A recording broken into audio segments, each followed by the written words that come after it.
more towards the end phase, because Oklahoma was relatively peaceful. Um, we always would have like tornado. We lived on an Air Force base, so they had these tornado sirens that would sound at any threat of a possible tornado or warning. It would always go off. But it had been years of this thing going off and nothing really affecting us.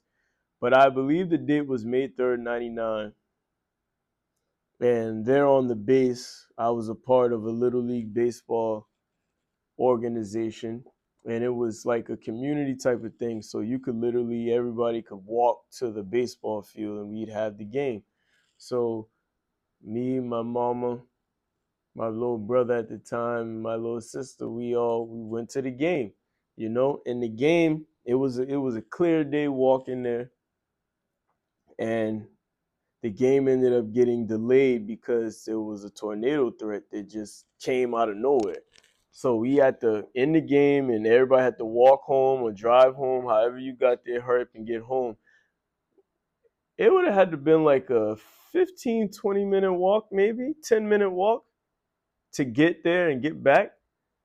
Let's just say by the time we got home, the whole sky was like green.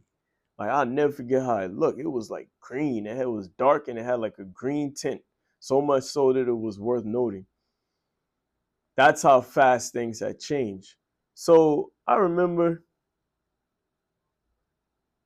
my mother and another lady that lived down the block who they were kind of cool.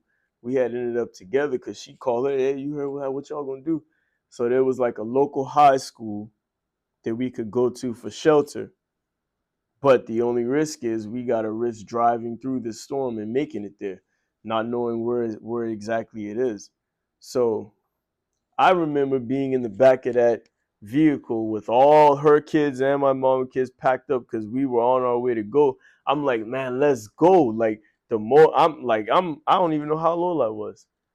Maybe 10. I'm like, man, let's go. Cause she's trying to I remember this lady, they had just gotten a new van.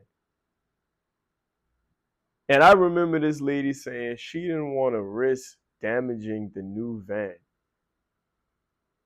And this was the day that I guess I got away with saying anything. So I'm screaming at my mom, like, man, forget what she's saying. Like, she talking about a van. And I'm 10 years old saying this, and this lady saying this.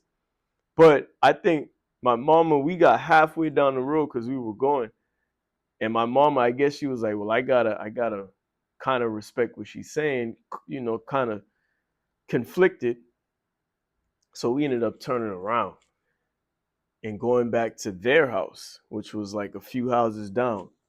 And all of this time is passing, the headed out, to deciding to head out, the heading out, stopping back, coming back.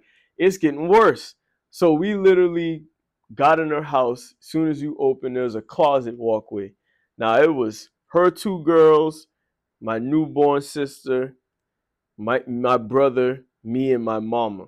So that's 6, 7 people all packed into this, initial closet of the house. It really wasn't that big, but we were packed in there.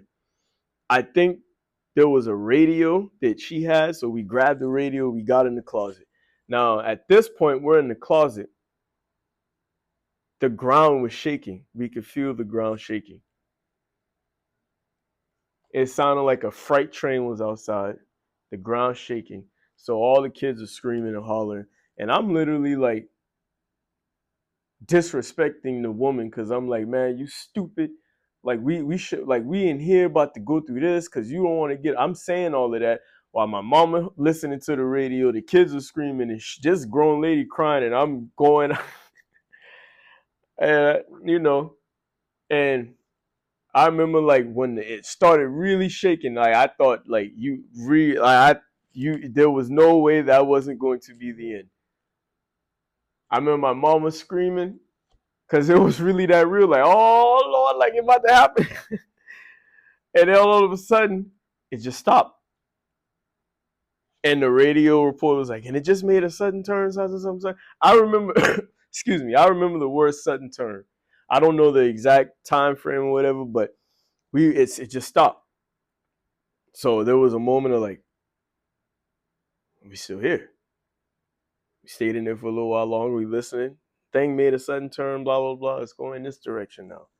So even though we were inside, you peek your head out the door, like we outside. You know what I mean? And there was a lot of peeking and creeping, and like okay, I guess it's gone. And that led into going out the door. And I never forget this. Like I peeked my head out the door, ain't see nobody. Kind of walked outside by the sidewalk. Then I saw my other little homeboy. He was peeking at the door, and my other homeboy down there, he was peeking at the door. And we just ran outside, man. We just hugging each other, screaming. Like, and from that point, I remember there was a lot of debris everywhere. So we found a check, we found wallets, we found like animal bones. There always was this gate. We lived on the edge of the base, so there was a gate so we could see out in the civilian world. And there was a food line that was there. Let's just say that food line was gone. It was a devastating day. I think there was multiple tornadoes that tore up the state. I know one of my music teacher at the time, Miss Harris, her chimney had caved in on her, so she was walking around all year with a back brace. It was devastating, but that was another kind of close call that I can recall.